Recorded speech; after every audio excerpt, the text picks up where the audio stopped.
Assalamualaikum warahmatullahi wabarakatuh.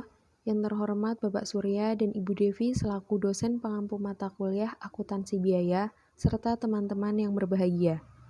Kami dari kelompok 9 atau kelompok Pepaya izin mempresentasikan hasil tugas proyek penentuan biaya pada UMKM yang kami pilih, yaitu Dapur Kencot.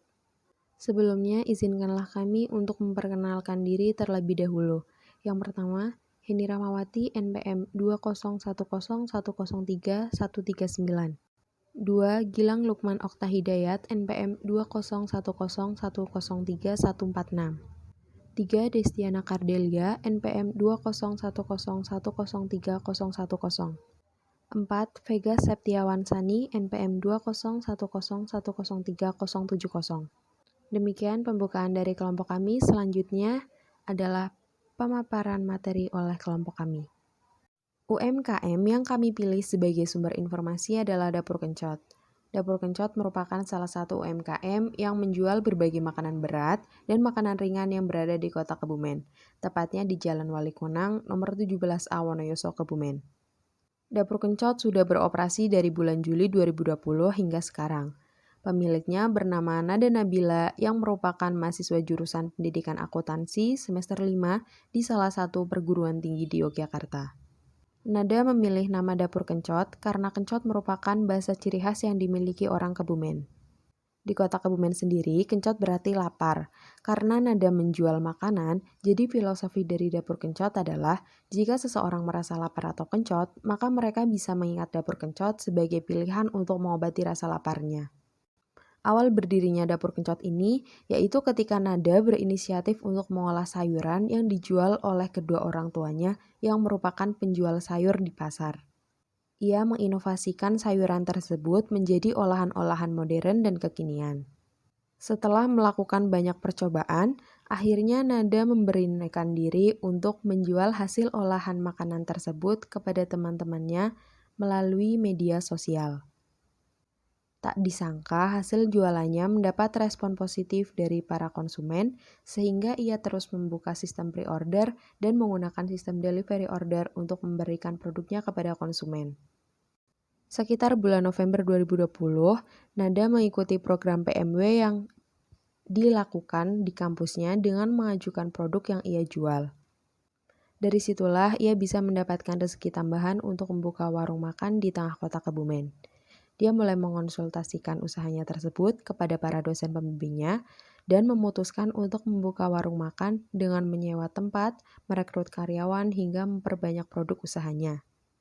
Hingga saat ini terdapat 50 menu yang dijual oleh Dapur Kencot, mulai dari bento, mie dan seblak, nasi goreng, paket irit, cemilan, rice bowl dan rice box, makanan tanpa nasi, hingga olahan ayam dan Kentucky. Materi selanjutnya yaitu penentuan biaya produk. Yang pertama ada penentuan harga jual. Dalam menentukan harga jual tiap produknya, pemilik usaha Dapur Kencot menggunakan metode perhitungan sebagai berikut, yaitu HPP dikali 1,5 untuk jenis cemilan dan HPP dikali 2 untuk jenis makanan berat. Selanjutnya yaitu macam-macam pembebanan yang dibebankan dalam setiap produk. Yang pertama ada beban iklan atau promosi, yaitu biaya yang diperlukan terhitung sebagai beban WiFi sebesar Rp283 per produknya. Yang kedua ada biaya sewa. Beban sewa tempat usaha sebesar Rp7 juta per tahun dibebankan langsung ke setiap produknya sebesar Rp420. Yang ketiga, biaya listrik. Daya listrik yang digunakan adalah 1.300 watt dengan biaya tagihan sebesar Rp600.000 per bulannya, dibebankan langsung ke setiap produknya sebesar Rp400. Yang keempat, yaitu biaya tenaga kerja. Dengan total 5 orang karyawan, biaya tenaga kerja yang dikeluarkan per bulannya adalah sebesar Rp1 juta per orang, dibebankan langsung ke setiap produknya yaitu sebesar Rp1.960. Yang kelima, biaya transportasi. Biaya transportasi yang dibebankan langsung ke setiap produknya yaitu sebesar Rp166. Yang terakhir adalah biaya peralatan. Biaya peralatan yang dibebankan langsung ke setiap produknya yaitu sebesar Rp36. Analisis penentuan biaya. Dapur Kencot melakukan kesalahan pada biaya sewa tempat yang terlalu mahal, yaitu sekitar 30 juta per tahun. Kesalahan lainnya selama 1 tahun pertama yaitu pada penentuan harga produknya yang terlalu rendah sehingga keuntungan yang didapat itu sedikit. Oleh karena itu, Dapur Kencot melakukan evaluasi dalam menentukan harga produk yang terbaru yang dapat digunakan untuk menentukan standar harga pokok yang sesuai. Selain itu, perlu adanya evaluasi dalam target hariannya dengan melihat peluang dan target penjualan agar HPP-nya tetap seimbang dan tidak mengalami kerugian tetapi tetap mendapatkan keuntungan. Kemudian ada keuntungan dan kerugian.